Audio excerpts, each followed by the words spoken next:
تراوی کیږي خو چې لږ یو پوټی پرهیز ورسره وکړې مونږ پرهیز نشته لږ یو پوټی شربت کم وڅښو خو شربت ورځ هم لري که نه هلک بس کې شربت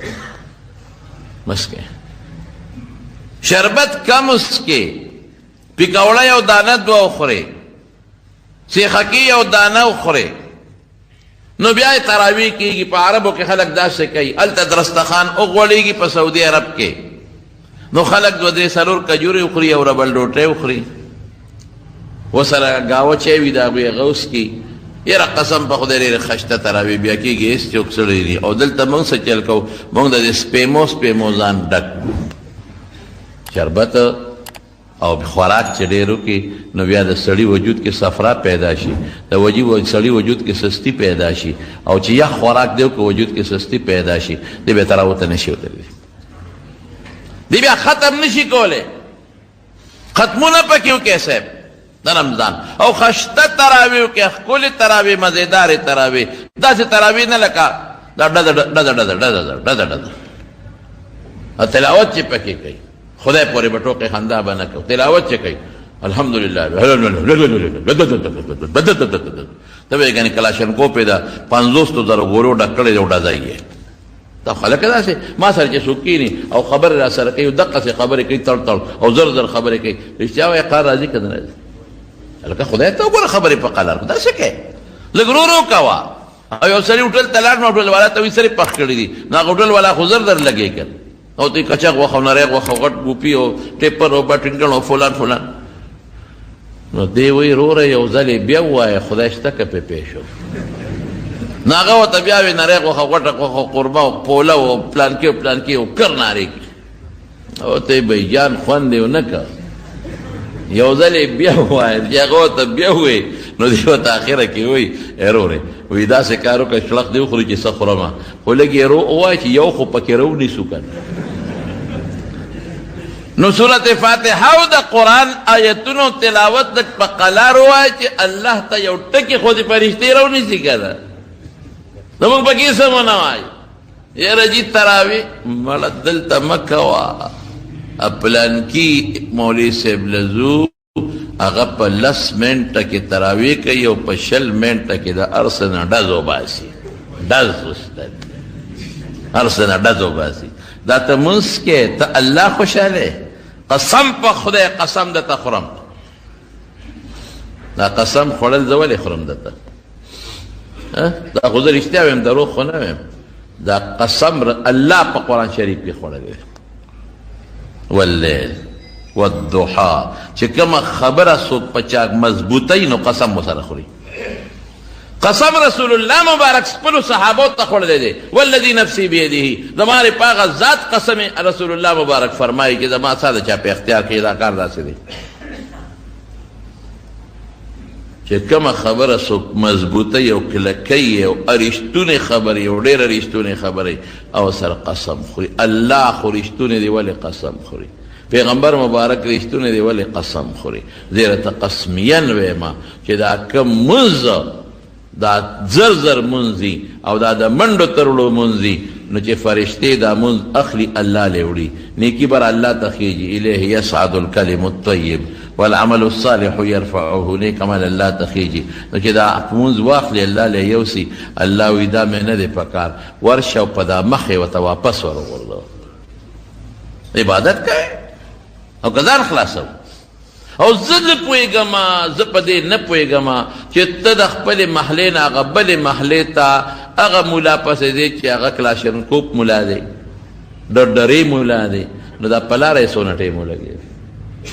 ټیک ده چې مونځ خو یې راته په 20 منټه کې وکړه خو 10 منټه یو طرف نه ولګېدل او 10 منټه د بل طرف نه دی ولګېدل نو 20 منټه ردا شو نو چې دا 20 منټه په لاره لګې نو د خدای ظالمه د خپل امام پسې په دې خشته او تراوو ولې نه لګې الله له چې مونځ لګې نو ګفټ ته جوړ کې څه شي ګفټ د خدای ډېر شي نه دی پکار د الله ښکلی شی پکار دی زه به دلې یو مثال درکوم ستا یو دوست دی هغه واده کړی دی او هغه له تا مټۍ یوړه سلور کیلو دی په بازار کې واغشته، سلور کیلو، او هغه تور او سپین او زیړ او شنه هر څه دی پکې واچول، خو د پلاسټک په ګوتې کې دی واچول. اوله دی یوړل چې صاحب ستا زوی واده کړی دا واخله، په موټر سایکل دی په منډه منډه په ډګډګي اوس غلول. رښتیا ووایه چې هغې کور ته یوسي نه هغه ښځه به یې څه وایي دا ستا دوست راوړی ده؟ او صاحب دا زما دوست، یاره خو ډېر هوښیار دوست دی، بس یو پلکی نیمګړی دی، نور برابر دی. یو پلکی نیمګړی دی، نور برابر، نور پوره دی، بس په وزن ښه پوره دی، خو لکی نشته دی. دا 4-5 کیلو غریب تاوان وکړه نو په شاپنګ بیگ کې راوړه، نو هغه خو ټول ګډ ګاډېره شي که نه، ماجور مرکب ته جوړ شي. دا به غوا ته اچومه، دا خو ماشومان هم نه خوري، دا خو ټول شپه لاره شلقېدلې ده،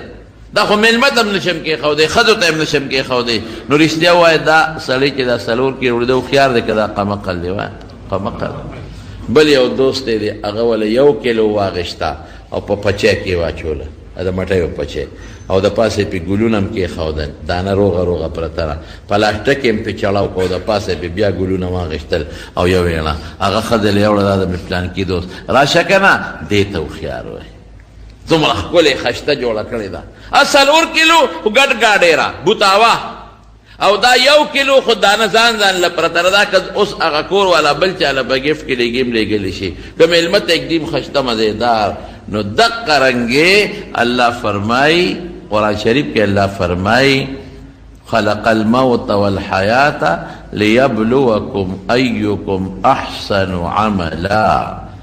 مرګ او جون مقصد څه دی؟ دی چې ته نیک عمل په دې جون کې وکړې چې مرګ وخت کې د هغې خدای پاک ته بیا اجر درکړي، چې دې ازمایش کوي الله پتا چې دنیا کې د مرګ دپاره کم عمل کوي، چې کم یو ښکلی عمل کوي. اکثر عمله نه چې ډېر عمل څوک کوي. لږ په پښتانه وایي لږ خوره خو تل خوره، لږه ګټه کوه خو تلې کوه. نو لږ عبادت کوه، نفلي یادوم، فرض نه، فرض خو چې څه مقرر دی به کې، نفلي عبادت لږ کوه خو خشتی کوه، ښکلې کوه، چې الله ته دا ستا دا ګفټ ورسېږي چې رب العالمین پې دله پوره اجر او پوره ثواب راکړي. ډېر خلک منځ پورې نخرې کوي او ټوکې کوي، هلکه سمع الله لمن حمده چې ووایې نو لږ شا دې نیغه کا، چې تر پسې وروسته مقتدي خو ربنا لک الحمد ووایي که او چې د سجدې نه پاسې الله اکبر ووایې نو شا دې نیغه کا. دا شا نیغول او د رکوع نه بره پورته کېدل واجب دي، او د 3 امامانو پریز فرض دي. او زمونږ طالبان وایي د واجب او د فرضو په عمل کې هېڅ فرق نشته. یاد وساتئ کوم سړی چې د رکوع نه سر پورته کړي او نیغ سجدې له منډه کړي او ملی نیغه کړي نی مونځ یې نه کړي، دومره زبردست نقصان په دې مونځ کې راغی چې دا مونځ د په نش حساب دی. او چې کوم سړی یې سجدې نه سر پورته کړي او په منډه بیا دویمې سجدې له لاړ او دا ملی نیغه نه کړه، مونځ یې نه کېږي، ځان یې هسې برباد که وخت یې هسې بېځایه ضایع کړه. امام وی سمع الله لمن حمده الله اکبر، ایت خدای دې په تړاکه سټ پورې کا، خپل مونځ دې تباه کا او مقتدیان دې غرق کړل. او چې سجدې نه پاسې الله اکبر الله اکبر، خو هر شي دا څه کې خدای پورې ټوکې کې ځان خلاصې د منځ نه. ښه ښکلي مونځ کوه امامانو ته به هغسې مونځ وکړې چې کوم رسول الله مبارک کړی دی. خپل ځان مه غرق کوې، ځکه چې تا مونځ خراب که د مقتدیانو مونځ دې غرق کو، که هغوی ته پته لګي چې دا خراب مونځ دی د هغوی هم ثواب ونه شو، ګناه وشوه، په ذمه باندې شی پاتې شو، او تا د ټولو مقتدیانو ذمه په سر واخېسته، د ټولو ګناه ستا وشوه، د ټولو ستا وشوه، د هغوی مو شو، ستا مو شو، مونځ د چا مو نه شو. ته ښه کوې زر زر په لګیا به یو تلاوت چې کوي نو زر زر په منډه رو رو په قلار قلار کوه، حرف ځای ته رسوه، خپل مخرج ته رسوه. او تاسو ته زه وایم امامانو ته م وایم چې کوم امامان دي چې د خدای خاطر وکړئ مونځ په قلار کوئ، مونځ د الله سره مناجات او رازداري ده، مونځ معراج المؤمن دی، الله سره ګپ خبرې اترې کول دي. نو په اطمینان خپل مونځ کوئ، رکوع سجده قومه جلسه په قلار کوئ او په اطمینان کوئ. او مقتدیانو ته م وایم چې دقسې ملا درنه مخکې او دا ډز ډوزې جوړ کړي ټکې د مټه نیسئ او ستا چې مونځ پورې خندا مه کوه، زمونږ مونځ مه خرابوه. بس که څه امامتي راله راکولې چې غپه ښه، که څه امامتي راله نه راکوې نو مونږ دا شرم مونځ مه کوه. په دې خبره خو څه رسېدې ویم ختم کوئ، ختمونه پکې وکړې. ډېر خلک یې د هغې ختم لملا ماتئ، امام وتوی ختم کو. امام حافظ وی یاره څوک نو درېږي، ای ته پخپله نو درېږي، نو درېږي څوک؟ دا خلک ولې به نو درېږي؟ او بخور ته ودرېږي که نو درېږي؟ په دې سړک کې راشي نو فرینکوچ ته 1 غنټه 2 غنټه ولاړې که نه ولاړ؟ رښتیا وایه. او د سوزکي په ډاله ودرېږي چې ډک ډک کوي که نه ودرېږي؟ او چې بس ته وخېږي نو په بس کې ودرېږي تر پېښوره پورې که نه ودرېږي؟ نه ودرېږي. ولې نه ودرېږي؟ ښه ودرېږي خو ته نشې ودرېدی. رکاوټ به په نیکۍ کې بلکل نه جوړېږي. لکه ګوره زه د خپلو ما ټول مقتدیان یې ټول مې رونه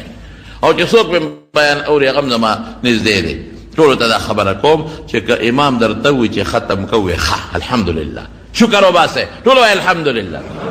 شکر وباسئ چې امام دی حافظ دی.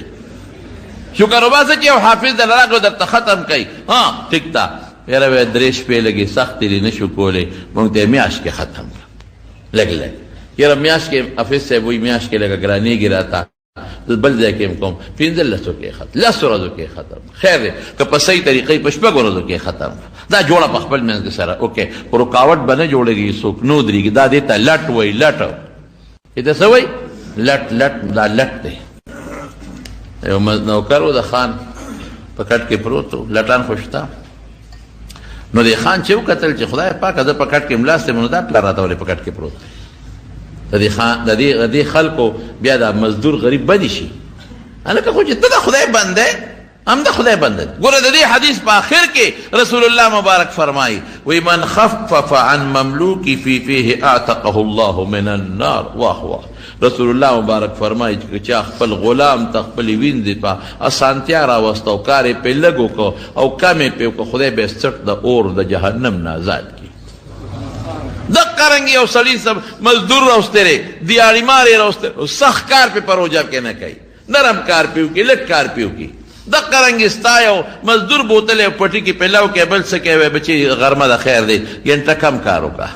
خیر دی په قلار قلار کوه. دا ستا نن سبا مملوک او نن سبا غلامان نشته. نن سبا هم دا خلک دا همسایهګان او دا غریبانان خلک دی او دې کار کوي چې په خپل دا رنګ ستا په کور کې څوک خدمت کوي په حجره کې د خدمت کوي پټي کې د دیاړي مار نیولی دی مزدور دی نیولی دی. کار ورته آسان که آسان چې کار دی په احسان که خدای به دې سټ د جهنم د اور نه آزاد کړي. دقه رنګې بلې واوره د مملوک په حکم کې څاروي ابن څاروي اگر چې روژه نه نیسي لیکن چې څوک څاروي چلی اخو روژهدار دی غریب کنه. چې څوک په دې سانډا شیر وړي اخو روژهدار دی کنه. چې څوک یوې کوي په دې څاروي هغه خو روژهدار دی کنه. زمونږ خلک پخواني یاره خو زمونږ دا مشران پښتانه به ټول جنت ته تلي که خیر انشاءالله. ولې به تلي؟ د جمعې پر ورځ به دوی په کار نه کوو. یاده مو ده سفر لره جمعې پر ورځ به کار نه کوو. د عرفې پر ورځ به خدای شته کار نه کوو. د اختر پر ورځ به کار نه کوو. د عرفې پر ورځ به ګیاګانې ډېرې راوړي د عرفې نه مخکې وي اختر دی عرفه ده نو دا به کور کې جمع کړي. د جمعې پر ورځ به کار نه کوو مخکې نه به ګیا راوړو په کور کې به کېښوده مانځله ځان تیاره اوس توبه وباسه. پیسه دونه خوږه ده چې د اختر په لومبۍ ورځ هم څه کوې لکه یاره بس لاړ به شو که نه او دا کار دی دا روزګار به کوو یا لکه اختر وروستې نو بس تېره شو په اختر مو څه کوو.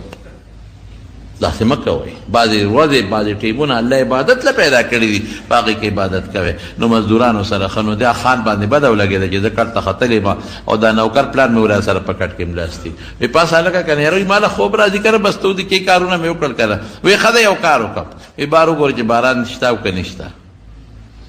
یعنې کټ نه پاسو پسې چل نو هغه ورته وی باران دی وی ظالمه کټ کې پروت وی چې باران دی تا ته څه پته ولګېده وی پیشو راله په هغې مې لاس راخ که لمده وه پېښې په خبره نو بیا ورته څه وایي وی ښه ده بل کار وکړه وی دا بجلی مړه کړه. لټ لټ بابا کوم دی پاسې وی بجلی را باندې ولې مړه کړې وی ما له په رڼا کې خوب نه راځي نو وی سترګې پټې که تیاره به شي که یا صادر په سر واچه په سترګو واچه تیاره به شي خوب ته رڼا کې نو سترګې پټې کړو زموږ سره پاس دی. خدای پاک هغه وی دا څه په مصیبت اخره کې ورته وی ښه ده دروازه خو بنده که که پس چلې پاسو مزدور ورته وي دا 2 کاره دی ما وکړل دا درېیم ته وکړه که ته پوه شي په خبره ځان نه به لټ بابا نه جوړی لټ بابا ختم کوو جي څوک نو درېږي. دا ټول بوډاګان دي بوډا د کور ته ننوځي او کمبل دی واچي دا ځوانان خو به وکړي که رکاوټ ولې جوړېږي. ختمونه وکړې ټول پکې ختمونه وکړې څوک یې په ولاړه نه شي کولی په ناسته وکړې خیر دی نفل دی جاتي مونځ دی پراسته یو ګټ ته کښېنه خپل پکې منځ وکړې او امام صاحب ته هم پکار چې څوک یې ختم کوي چې هغه ډزول نه کوي راکټ ملاني چې ډزه ډزه ډزه ډزه ډزه په قلار قلار تلاوت کوه لږ لږ تلاوت وکړه او شپه زیاته حصه په عبادت کې تېره کړې دروازې بیا کوې خو خیر دی پروا درته نشته دی نو دا د شپې به که خیر انشاءالله ټول خشته تراویح به کوې او به کوې انشاءالله او ختمونه به پکې کوې که خیر انشاءالله او تهجد له وختي پاسه وقتی پاس ہے رسول اللہ صلی اللہ علیہ وسلم پر رمضان کے عموماً 8 رکعات تہجد کړي تہجد اخر شپه کې کېږي 8 رکعات تہجد یې کړي دي رسول الله مبارک نو دوم کولی شي څلورم کولی شي شپږم کولی شي عایشه بیبي فرمایي چې رسول الله مبارک کړي دي او 8 رکعات تہجد کوي او ښه په قلار او په تہجدو کې به دا فایده ای چې دغه وخت کې رب العالمین په یو خاص کیفیت او په یو خاص حقیقت باندې اعلان کوي او سوی څوک شته من یسألونی چې مانه وغواړي چې زه یې ورکم څوک شته چې مانه بخښنه وغواړي او زه یې وبخم واه واه الله په خپل آواز کوي څوک شته چې بخښنه وغواړي زه یې وبخم څوک رزق غوښتونکی شته چې زه روزي والا ورکم ورته خلک وایي روزي مې تنګه ده روزي مې تنګه ده روزي مې تنګه ده نو د رسول الله مبارک په خبر عمل ولې نه کوي چې روزي دې تنګه ده پیشمنی پاسا او نفل وکا او الله نه غواړه او دا وکي زموږ باباجي د خدای پاک وبخي مولانا شهزاده صاحب رحمت الله علیه هغه به یو ټکی وي هغه به جړل دی پیشمنی کې قسم دی جړل به هغه جړاګانې ما ته یاد دي اوسمه چې پیشمنی به پاس نو خدای ته په جړا او جړل به او ذابه تعاظمني ذنبي فلما قرنته بعفوك كان عفوك اعظما یا الله زه دا ګناه خو ډېر زیات خراب کړم دا خو په ما ډېر لوی بوج خو الله چې دا خپله ګناه مې ستا مغفرت سره مخامخ کړه چې زما ګناه ډېره ده که د خدای مغفرت ډېر دی نو الله زما د ګناه نه ستا بخښنه بیا ډېره زیاته ده او بیا به څه وی یا الله مونږ تا ته نه دي ویلې چې دا آواز وکړه دا ستا پیغمبر مبارک فرمایي چې الله په خپل آواز کوي مونږ خو تا ته نه دي ویلې ته په خپله وایې چې ما نه بخښنه وغواړه چې وبخم نو زه درنه غواړم مې بخښه که مونږ خو نه دي ویلې چې ته وایې چې سوال وکړه الله تا ویلي چې ما نه سوال وکړه چې درکړم نو زه سوال کوم که نه راکړه اوس که او الله مونږ خو نه دي ویلې چې رزق مونږ خدا نه دا سوال نه دی کړی چې ته داسې ووایه تا په خپله ویلي چې څوک روزي غواړي نو وله ورکومه نو الله روزي م غواړم ماله روزي راکړي پېشمني پاسې تهجد وتا قبر دې سره ختمېږي دې کې عجزي پیدا کېږي دغه وخت داسې وخت دی چې د ریا نه لرې دی څوک به درنه نی خبر او ته به د رب العالمین عبادت وکړې دا د خوب د خوند د خوب ټیم دی او چې ته د خوب د خوند دا ټیم الله له ورکړي الله څه وایي اوهو لذت النوم د خوب خوند یې پرېښود او ما ته مخامخ ودرېده دا د ما سره جوړ ډېره مینه ده نو الله به در د هر څه قبول کړي انشاءالله العزیز نو تهجد او تراویح دا کوئ صحابه کرامو به څنګه کولې یو ځل رسول الله صلی الله علیه وسلم په اعتکاف کې نو روت بار د اعتکاف د غځای نه نو چې روت صحابه په جومات کې نو ورته د جمع تهجد یې ورته په جمع وکړل دې ته مینا وایي ته وایې دا څوک نو درېږي هغه خلک صحابه چې واپس شو یو بل ته الوي چې بیګا مو د حضور پاک مبارک سره تهجد په جمع کړی دي هغوی نو ښه تاسو دا کړي دي ورېږې مونږ به ځو نو په بله شپه نور هم راغلل نو رسول الله مبارک ورته راووته نو تهجد یې ورته په جمع وکړل نو هغوی چې خواره شو نو هغوی دا بیا خلکو ته وایي چې مونږ خو حضور پاک مبارک سره تهجد په جمع کړی دي نو په بله شپه جومات د خلکو ډک شو دې ته شوق وایي او هور نبی علیہ السلام سره تاسو تهجد په جمع کړی دي ورېږې مونږ هم کوو جومات مکمل ډک نو په بله شپه رسول الله مبارک راونوته سحر راووته نو صحابو ته څه او صحابو به څه چل کوو چې کوم هغه پوزکې ځان ته تاو کړی و د اعتکاف دپاره نو هغه یې تاسې په کاڼو باندې ویشته چې که نبي علیه السلام ودي چې راویښ شو مونږ ته جمع وکړي دې ته شوق وایي دا مونږ به څه شوق وایي مونږ خو روجې لوی سړی به یې سنډه روجې به پې فرض وي او پلار او مور به ورته وایي مه نیسه مړ به شې ته خدای دې خیر مه نیسه ناجوړه به په تاله نه وړي په تا نه وړي ولې نه وړي چې بالغ دی خو اوړي به که نه صحابه به څه چل کوو دا واړه ماشومان دا پوټیني ماشومان چې دا روجې پې فرض نه دي د روجې په غاړه ملا نه تېر ډېر ماشومان دي دي ته به یې روجې نیسئ نو چې داسې غرمه به شوه نو په ژړا به شو ماشومان خو ژاړي اوږي شي تږي شي نو د لوبو څیزونه به ورته مخې ته کېښودل چې دا ماشوم په لوبو کې ماښام ته به یې وخورسئ ماښامه پورې به په لوبو مشغولول او روجې ته به یې رسول په روجه څوک نه مري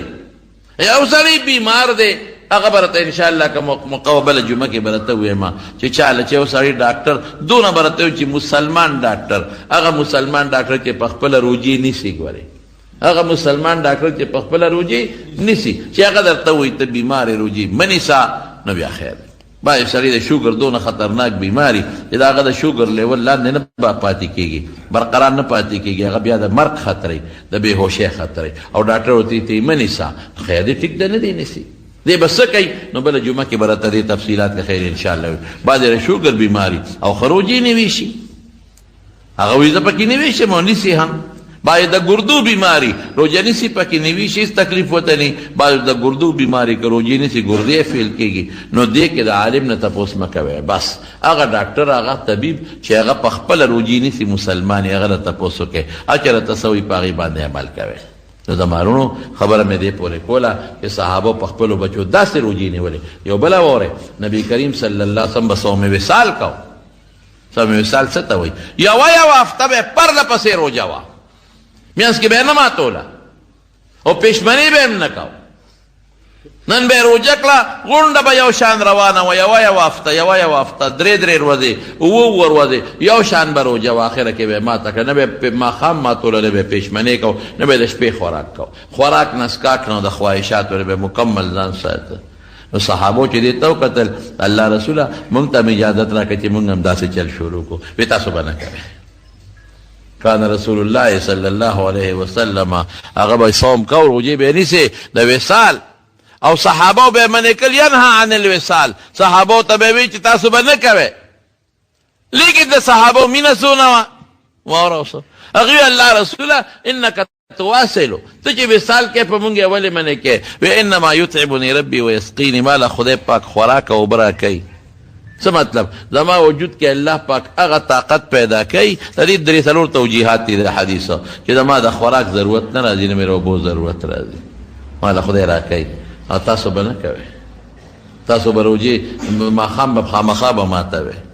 د هغې د پاسه به صحابو دا خیال وکړو چې دا رسول الله مبارک چې مونږ منع کوي دا تشریعي منع نه ده دا اسې په مونږ باندې یریږي او مونږ سره مینه ده نو ځکه راته وایي چې داسې مه کوه بیا به هم تپوسونه کول چې صاحب مونږ کولی شو او مونږ له اجازت راکړه په څنګه دا صحابو داسې عمل کو دا ما چې ته کوم صحابي حضرت سلمان او حضرت ابوالدرداء د حضرت سلمان د حضرت ابوالدرداء رضی الله عنه ملاقات لله وره نو پخوا د حجاب د آیاتونو د پردې د آیاتونو نازلېدو نه مخکې به خلک د یو بل کور ته تلل خو په اجازت به تلل بې اجازته به نه تلل د مخ دا پرده نه وه د مخ پرده دارنګې د لاسو پرده د خپو پرده د سر پرده دا به نه وه نوره پرده به وه اوس لکه څنګه چې دا ماما د خورۍ کره ځي یا تره د رویرې کره ځي دقسې به یو بل کره تل د عام خلک هم نو چې دی لال هلته کې د هغه ملاقات لا نو د هغه بیبي جامې خشته نه وې ښکلې نه وې او قانون د شریعت دا دی چې کله سړی په کور کې دننه وي نو ښځه به ښکلې جامې چې خشته جامې به اچوي بدرنګو جامو کې به ښځه بلکل نه ګرځي دا به پواړه نه ګرځي پودله به نه ګرځي ښکلې جامو کې به که خاوند په سفر وي بیا بېله خبره ده خو که خاوند په کور کې وي دا به شکل هم خشته ساتي دا به جامې هم خشته ساتي نو چې هغې ته یې وکتل ام الدرداء ته د حضرت ابوالدرداء بیبي ته نو د هغې جامې داسې خیرنې غوندې وې او وجود یې هم داسې صفا پاک کړی نو ودي دا ولې مالی اراکې متبذله د تا څنګه وینم چې جامې او دا دې داسې خیرنې غوندې اچولې دي او ته څه وایي لکه په پوه شو مطلب دا دی چې خاوند د کور کې دی په شریعت ولې عمل نه کوي ښکلې جامې ولې نه اچوي خاوند مخکې ورته وایي او ته وایي ستا ورور چې دی ابوالدرداء د هغه په دنیا کې ساجت نشته د هغه نه بیبي ته حاجت ته او نه بل ساته نو کار به سره چې جامې خشته اچوم او ځان ډولې کوم دا خبره خو یې نوټ کړه چې د ماسخوتن ډوډۍ خو خوړله نو سلمان ته وایي ته اوده شه او ابوالدرداء په مصله ودرېد خپل لمونځ کوي وایي دا څه کوي وایي لمونځ کوم که نه وایي سمله نو سمیله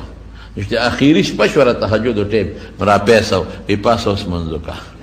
نو مونځ یې پې وکړو. نو بیا ورته حضرت سلمان فارسي څه وایي؟ ورته یې وایي ګوره ان لنفسک علیک حقا، ستا د وجود پتا حق دی نو خوب به ورکې. ان لعینک علیک حقا، سترګو در باندې حق دی ودې کې به. ان لزورک علیک حقا، د ملاقاتي در باندې حق دی روټۍ به ورسره خورې. ان لزوجک علیک حقا، د خپلې بیبي در باندې حق دی. آت کل ذی حق حقه، هر حقدار له خپل حق ورکا. دا څه کوي؟ بیبي سره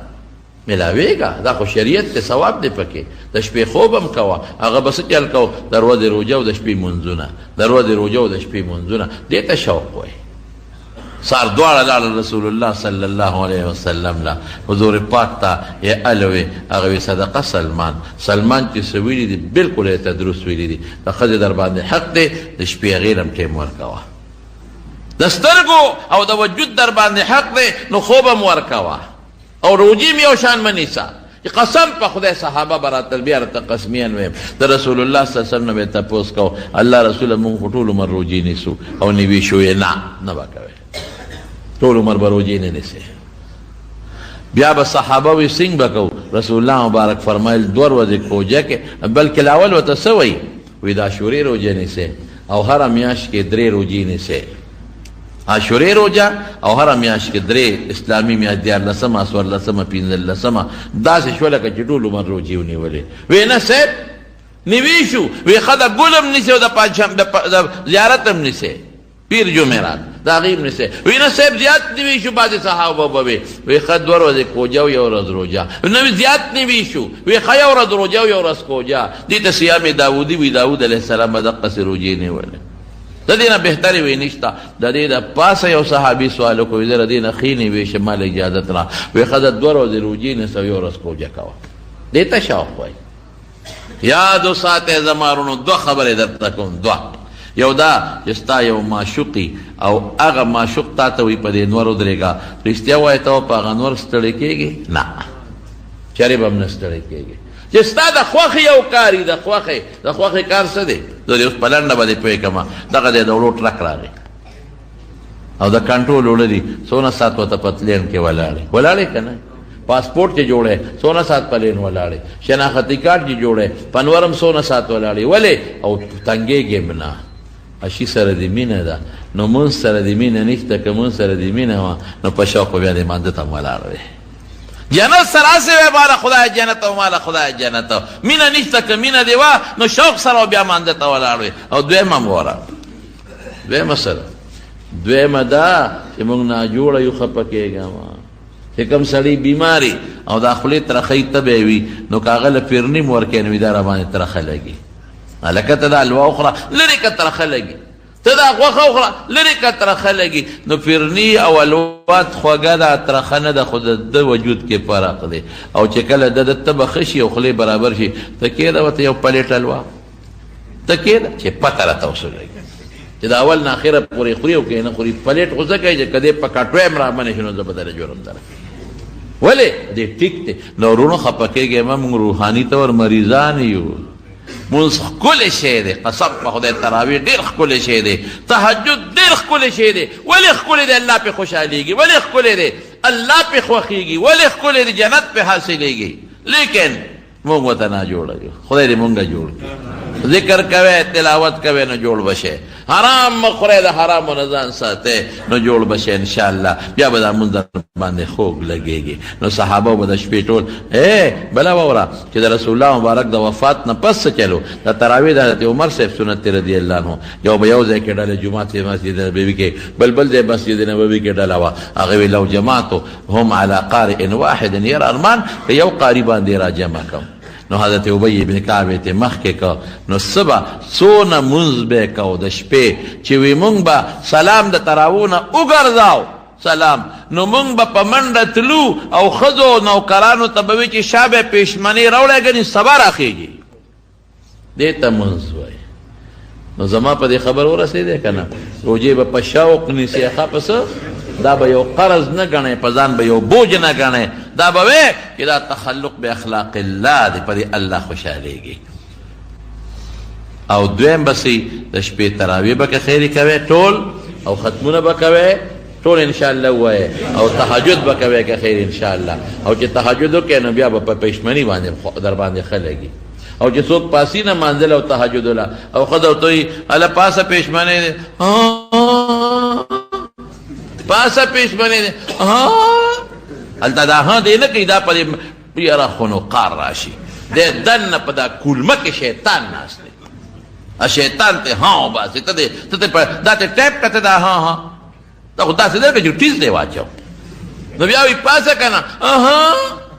نیک بخت بیا وی د روجې هر ماښام اختر دی او زری زری د پښمنی د لاسه شوم ماښام اختر نه چې پیکوړو ته پروت دی ماښام اختر نه دی چې ښه زبردست پنځه لس کباب وخورې